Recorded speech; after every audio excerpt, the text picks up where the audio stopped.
ini kok jadi semakin aneh ya. Kenapa sih buru-buru perusahaan vaksinasi ini berbondong-bondong datang ke sini? Nanti targetnya 2022 itu pada suntik booster dan berbayar alias nggak gratis.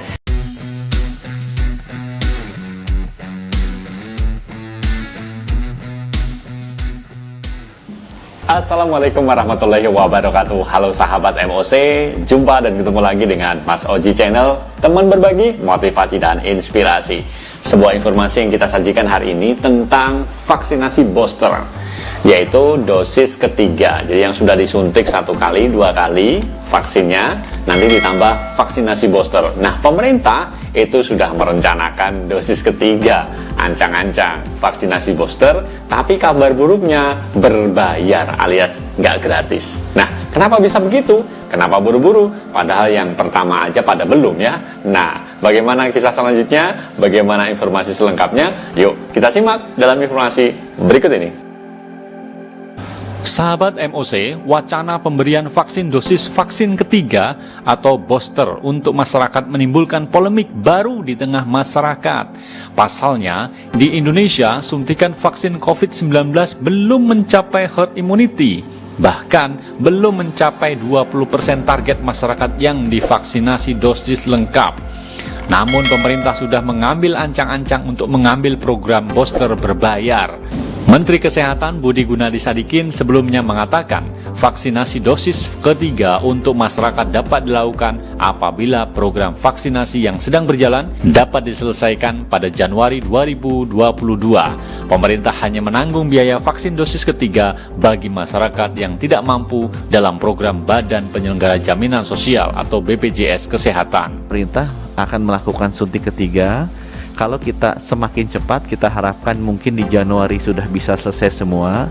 Di awal tahun depan kita sudah mulai melakukan suntik ketiga. Diskusi juga dengan Bapak Presiden sudah diputuskan oleh beliau bahwa yang ke depan yang akan dibayari negara kemungkinan besar hanya yang PBI saja.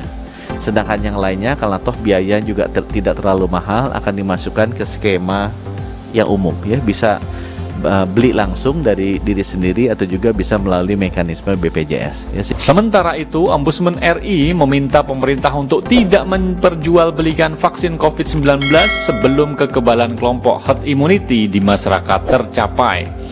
Sudah komunikasi dengan Kementerian Kesehatan, sepanjang belum terjadinya kekebalan komunal, maka tidak etis dan tidak adil masyarakat harus membeli vaksin COVID-19. Di samping itu, lanjut dia, akses vaksinasi COVID-19 di sejumlah daerah juga masih sulit didapatkan oleh masyarakat.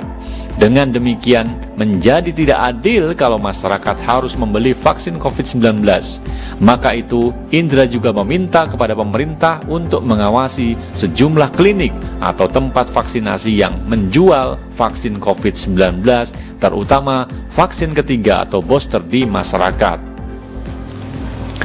Di daerah lain masih ada persentase angka vaksinasi 10-15%. Mereka juga memerlukan vaksin, katanya. Dalam kesempatan ini juga dia menyampaikan bahwa pemerintah masih memiliki pekerjaan rumah alias PR soal edukasi manfaat vaksin. Edukasi manfaat vaksin ini kepada masyarakat masih belum menjadi perhatian dan menjadi pekerjaan rumah pemerintah. Pemerintah menargetkan sebanyak 280 juta lebih warga Indonesia menjalani vaksinasi lengkap atau menerima 2 dosis vaksin COVID-19 untuk mendapatkan kekebalan kelompok atas virus corona itu. Selama pandemi belum selesai, maka vaksin COVID-19 harus gratis bagi seluruh masyarakat. Poinnya adalah, selama pandemi ini masih terjadi, maka tidak etis untuk diperjualbelikan. Menurut dia, kalau vaksin COVID-19 diperjualbelikan di pasar, maka yang bisa mengakses dan membeli vaksin itu adalah orang-orang yang memiliki uang saja. Sementara itu, berdasarkan data Kementerian Kesehatan, masyarakat Indonesia yang telah mendapatkan 2 dosis vaksin COVID-19 saat ini mencapai 39.721.571 orang. Kemudian sebanyak 69.194.539 orang telah mendapatkan dosis pertama dari berbagai jenis vaksin COVID yang ada di Indonesia. Ya itu tadi teman-teman semuanya, pemerintah yang merencanakan sebagaimana tadi disampaikan Pak Menteri Kesehatan bahwa mungkin tahun depan ya, Januari itu ada program suntik dosis ketiga alias booster bagi warga masyarakat. Artinya tidak gratis karena yang dibiayai hanya mereka yang tidak mampu alias yang program BPJS. Nah, terlepas dari situ, ini kok jadi semakin aneh ya. Kenapa sih buru-buru perusahaan vaksinasi ini berbondong-bondong datang ke sini? Nanti targetnya 2022 itu pada suntik booster dan berbayar alias nggak gratis. Artinya betul-betul murni bisnis gitu ya vaksinnya.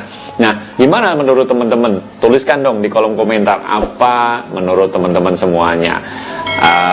Terlepas dari berbagai macam alasannya, apakah ini memang betul-betul proteksi untuk kesehatan? Atau memang ada rencana lain dari perusahaan raksasa farmasi yang sudah datang ke Indonesia. Padahal kemarin baru saja kita dapat informasi bahwa perusahaan Cina itu bakalan membangun pabrik vaksinnya di Indonesia.